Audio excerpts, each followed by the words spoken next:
Announcing a comprehensive new approach to make Canada the world's leading energy superpower. Canada just pulled off a major play in the global oil game.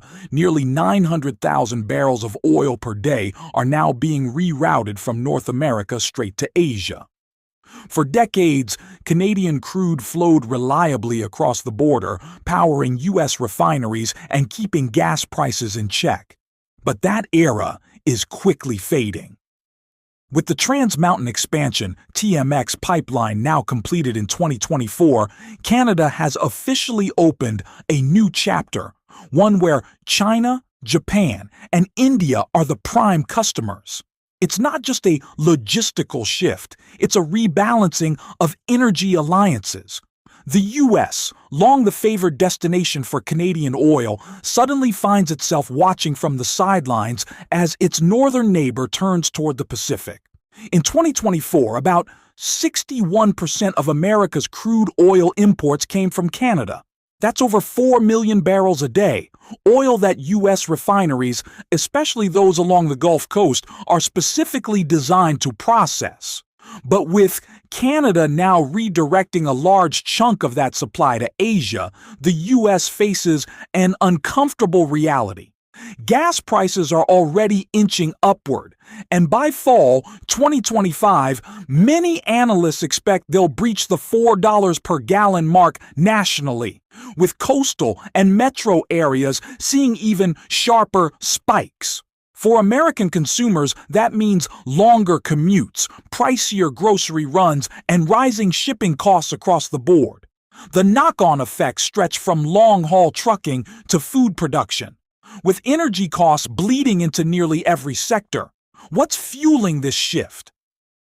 Years of trade tensions and U.S. tariffs have nudged Canada away from Washington's orbit and into the arms of fast-growing Asian economies. While the U.S. tightened its grip, Canada courted new buyers, quietly striking long-term oil supply deals with China and other regional powers. With TMX in place, it no longer needs to rely solely on the U.S. market to stay competitive. These new deals are more than just sales, they're leverage. Energy exports are now a key diplomatic tool for Ottawa, giving it growing influence in one of the most contested regions on Earth. Meanwhile, the U.S. is left scrambling. Domestic production can't ramp up overnight, and new infrastructure takes years to build. With Canada stepping out of the role of reliable neighbor and into the arena as a full-fledged global energy player, the U.S. faces tough choices. Either compete harder for global supply or invest aggressively at home. The problem? Those choices come with massive costs. If Washington responds with more tariffs or sanctions, it risks sparking a wider trade war, not just with Canada, but with allies and economic partners across Asia. And in that kind of conflict, no one walks away clean. As the oil flow pivots away from the U.S., it's not just Canada's move. Other major players, Russia, Saudi Arabia, Iran, are watching closely, waiting to seize market share or sway influence in their favor. The question isn't whether the global energy balance is shifting, it already has. What remains to be seen is whether the U.S. can adapt quickly enough to keep up, or if this is the beginning of a deeper, more painful energy reckoning. And who would have guessed it? Canada, the land of maple syrup and mild manners, is now playing hardball in the oil game. The same country that once quietly supplied America like a loyal next-door neighbor is now raising eyebrows in European and Asian markets. It's as if Canada swiped right on new partners, and they swipe back with barrels and billions. The oil America once counted on like morning coffee is now being sipped somewhere between Beijing and Tokyo. And as Canada whispers sweet crude nothings to Europe, oh hey, you look like you could use some oil, the U.S. might just find itself out in the cold. The potential to accelerate LNG development in a couple of different areas, but always in the frame that Europe puts it in. which is it has to fit within the frame of the fact that we're not just facing an energy security crisis, we still are facing a climate crisis. Danielle Smith, Alberta's premier, is at the forefront of a high-stakes energy showdown, and she's not mincing words. In response to escalating U.S. tariffs, she has warned that if the U.S. continues its aggressive trade policies, Alberta will redirect its oil exports to Europe, leaving the U.S. to find alternative sources. Currently, Alberta supplies approximately 700,000 barrels of oil per day to the U.S. Gulf Coast, a vital component of the U.S. refining system.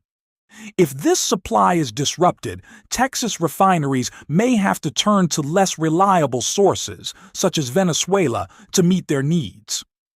Despite claims of energy independence, the U.S. remains heavily reliant on Canadian oil. Should Canada reduce its exports, gas prices in regions like New England could surge by 20 to 40 cents per gallon. Additionally, Canada exports over 11,000 gigawatt-hours of electricity annually to the U.S., a supply that would be challenging to replace quickly. The U.S. might consider alternatives, but options like Venezuelan oil or speculative technologies are unlikely to fill the gap effectively. The trade tensions between the U.S. and Canada have escalated into a tit-for-tat scenario. In retaliation for U.S. tariffs on Canadian goods, Canada has targeted U.S. ethanol exports. The U.S. is a significant supplier of ethanol to Canada, and any disruption in this trade could impact American farmers and the biofuel industry. Meanwhile, Europe, seeking alternatives to Russian energy supplies, has turned to Canada. In March 2025 alone, Canada exported 8 million barrels of oil to the EU, doubling the previous quarter's exports. This shift positions Canada as a key player in the global energy market, supplying not only oil but also uranium for nuclear reactors and rare minerals for electric vehicles. With these resources, Canada is not just selling energy, it's enhancing its geopolitical influence in a post-fossil fuel world. Canada's strategic pivot in energy exports is reshaping global trade dynamics. As Alberta explores new markets and Europe seeks reliable energy sources, the U.S. faces the challenge of adapting to this evolving landscape. The outcome of this energy standoff will have significant implications for international relations and energy security. The U.S. left out. Is the global oil game shifting? 176 billion Canadian dollars in energy exports, 97% sold to the U.S. And now, the game is changing. Serongsang, China quietly steps into the heart of Canadian energy. Shortly after the U.S. administration proposed a 10% tariff on oil and gas imports from Canada, a move initiated during a period of aggressive trade policy in previous years, a major Chinese oil refining company quickly seized the opportunity. Rongjiang Petrochemical, a company with a processing capacity of 800,000 barrels per day, quietly opened an office in Calgary. Within a short time, it signed a crude oil supply agreement with Suncor, one of Canada's leading energy corporations. The first shipments have been scheduled to depart for China starting in June 2024. However, this is just the beginning. Rongjiang is continuing to expand negotiations with other major players like Cenovus, Shell, BP, and ConocoPhillips. Rather than locking into fixed contracts, they opted for FOB, free on board, allowing flexible destination changes during shipment. Driving this entire strategy is Wang Jia, a seasoned expert who founded PetroChina's energy trading division in the Canadian market, TMX, New Infrastructure, that changes the entire game.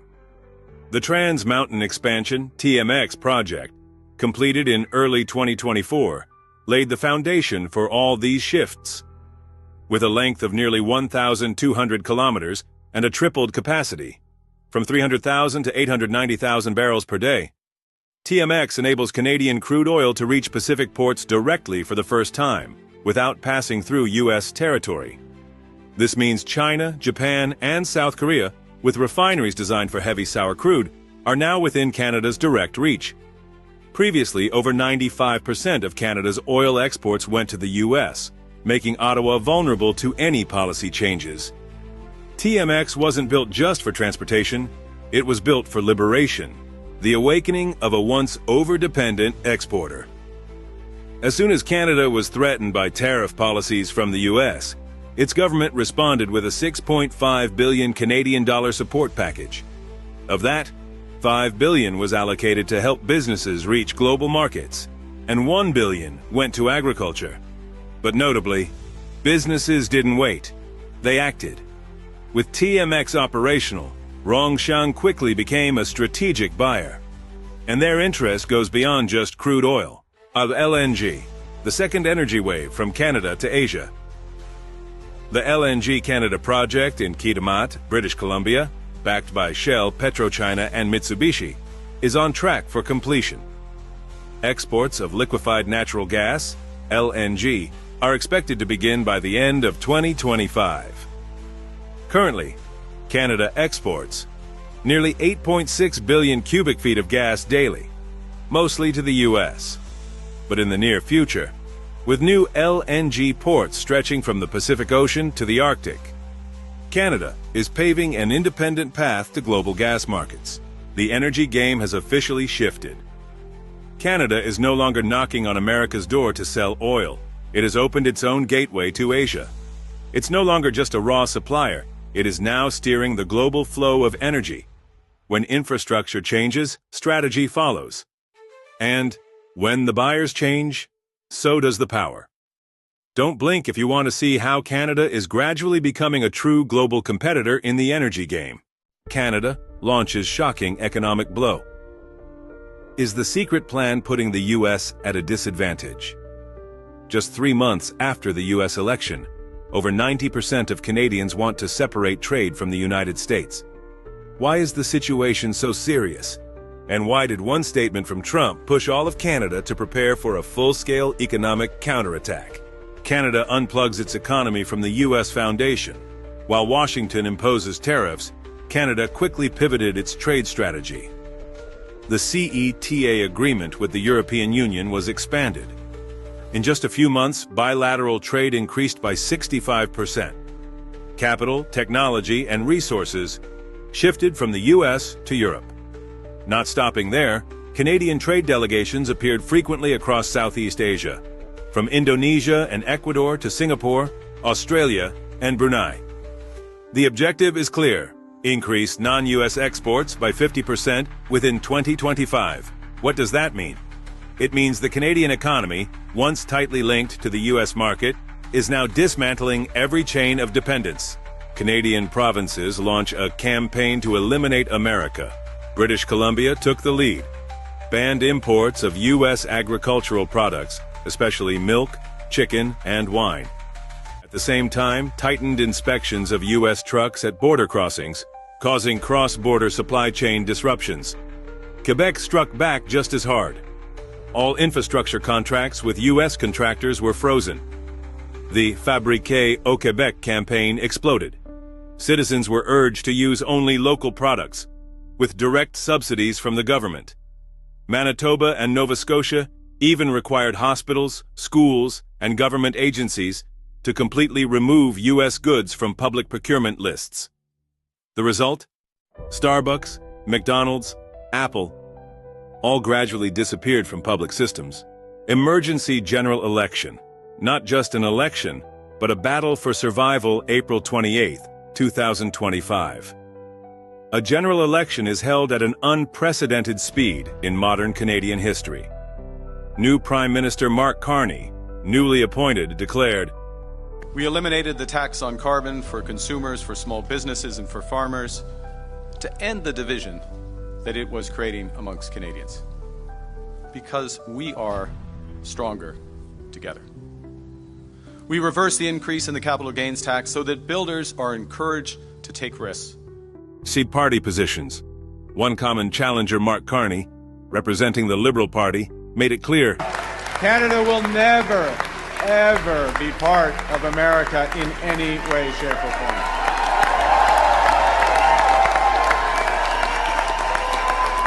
Pierre Poilievre, leader of the Conservative Party, though often compared to Trump, also strongly opposed the annexation proposal.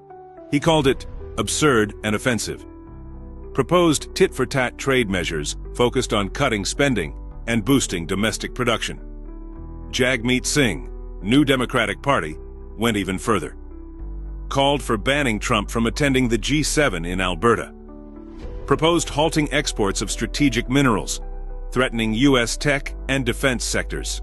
Canadian public opinion, from anger to collective action.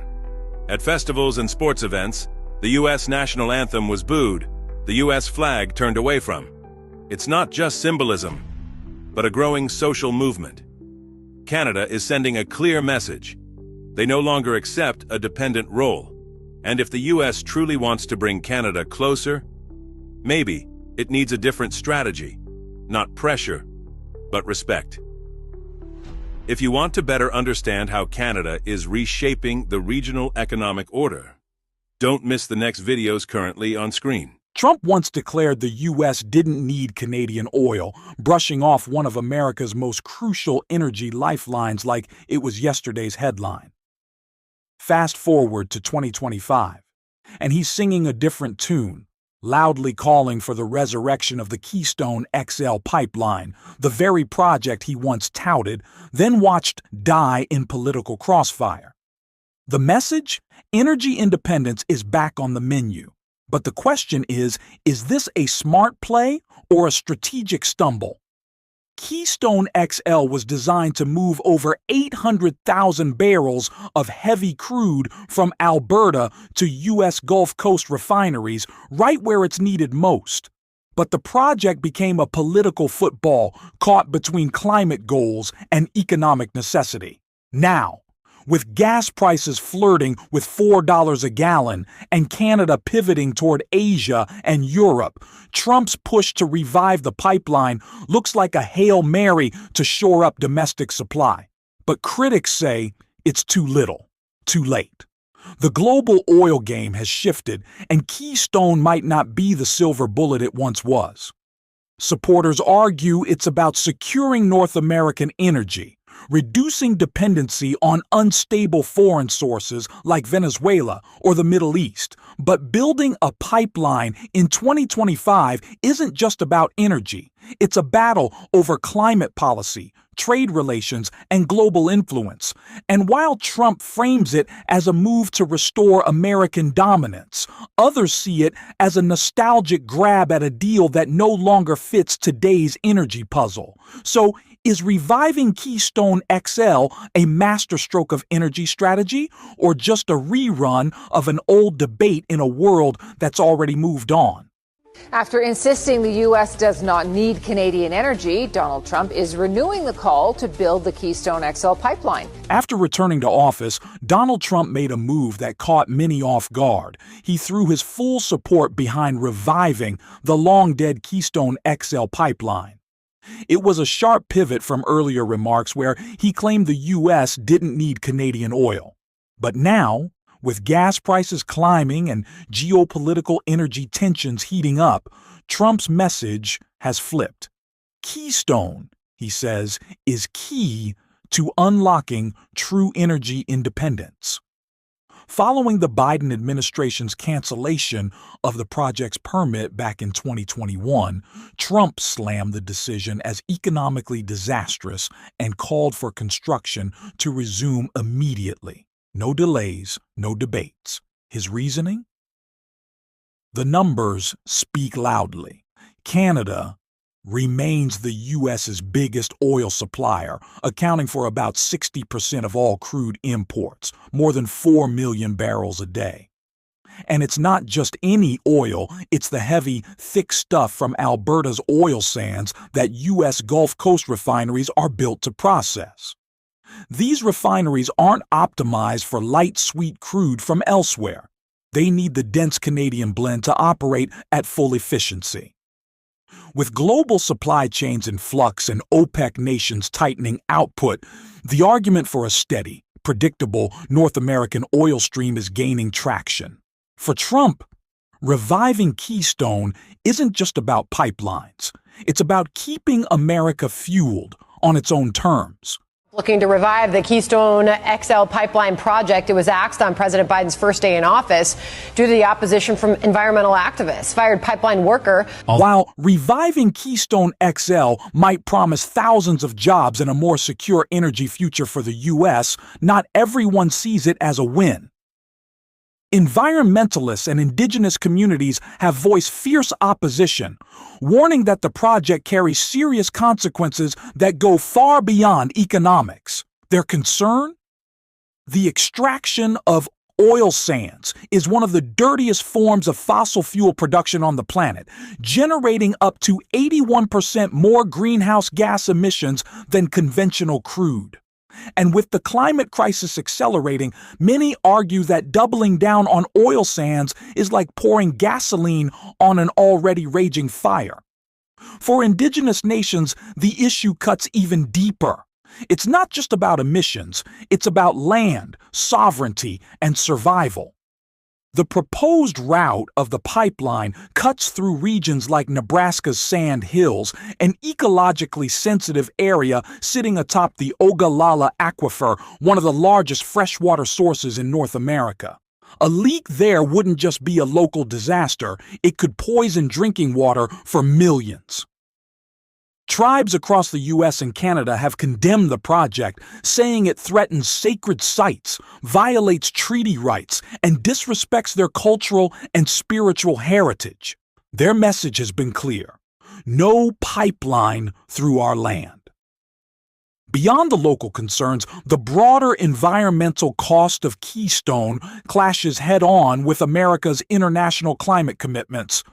Under the Paris Agreement, the U.S. has pledged to cut emissions by 50% by 2030. I'm appealing to the younger But multiple generation. studies show that unless oil sands extraction is significantly reduced, that target becomes nearly impossible to hit. I'm not running for myself. So the question lingers. I'm running for the future. Can America claim to lead the world in climate action while reviving a project that may accelerate the very crisis it's trying to fight? And it's after having our little boy, to have that future just completely taken away just by one signature. The future ain't looking so bright. I mean, it's hard to make plans when you've got an administration that's trying to crush your future. Some indigenous communities are fighting back hard against the Keystone XL project, not with protests alone, but with lawsuits aimed at shutting it down.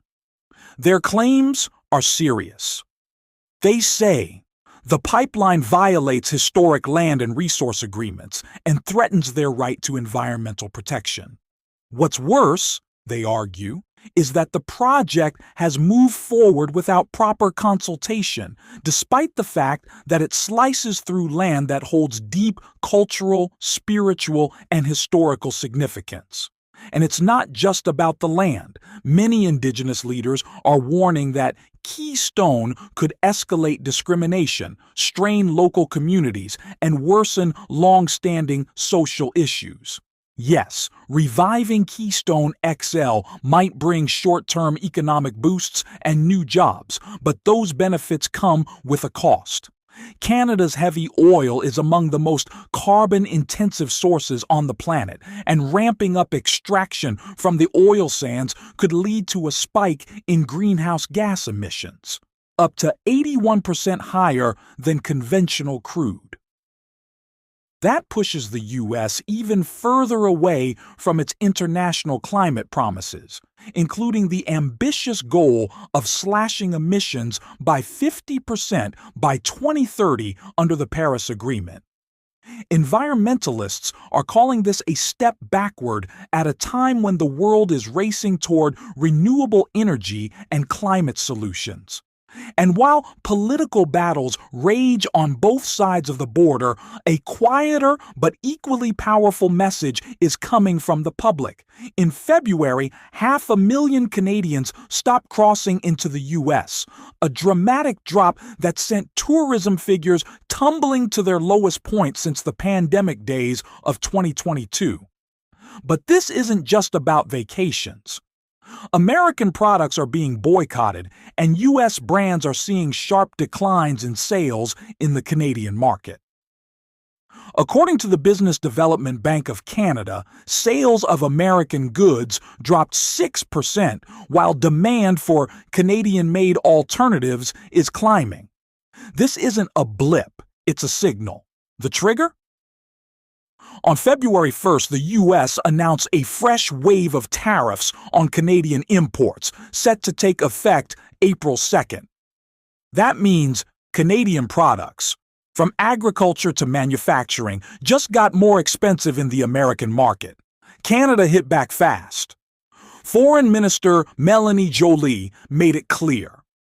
Regardless of the upcoming U.S. election, Canada will defend its economy and its jobs.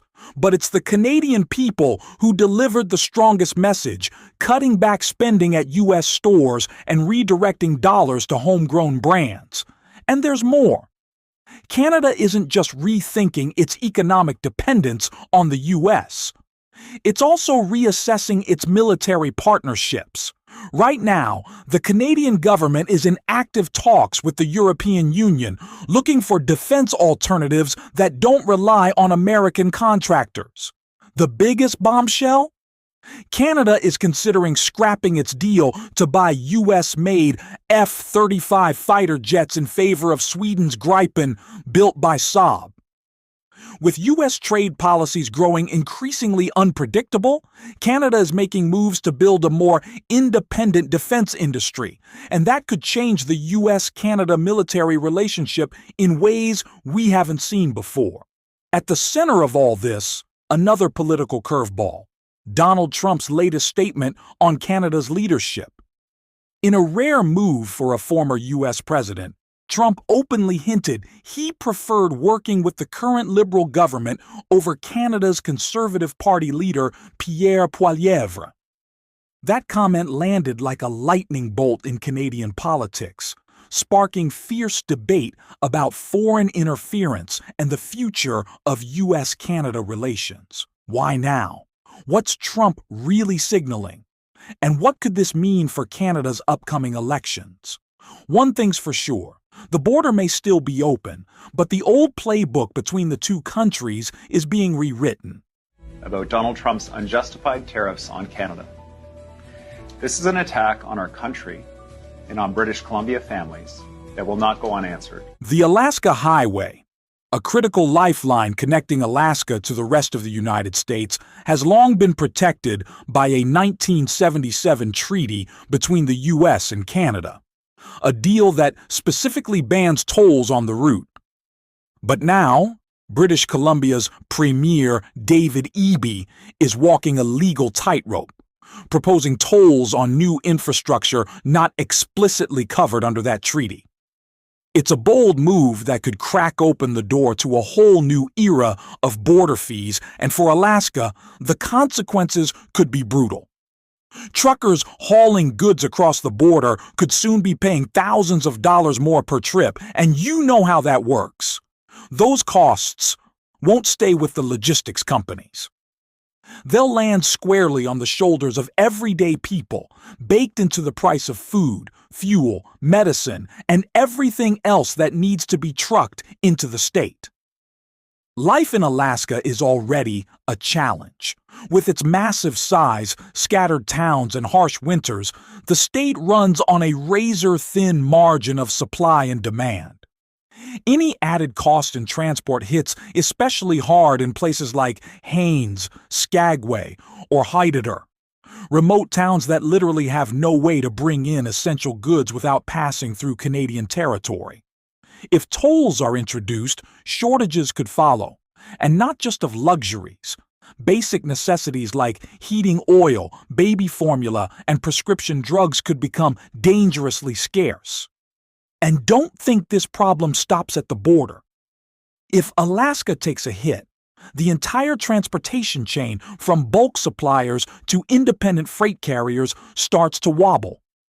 That means higher costs nationwide, with small carriers and rural communities feeling it first and worst. And it doesn't stop with the roads. Alaska's maritime lifeline, the famed Inside Passage, is also on the table.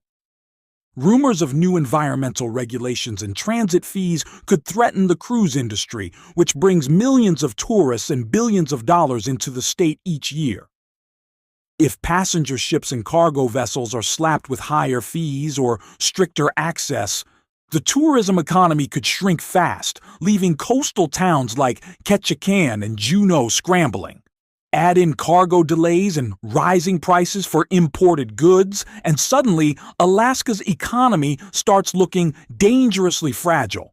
But there's another wild card: airspace.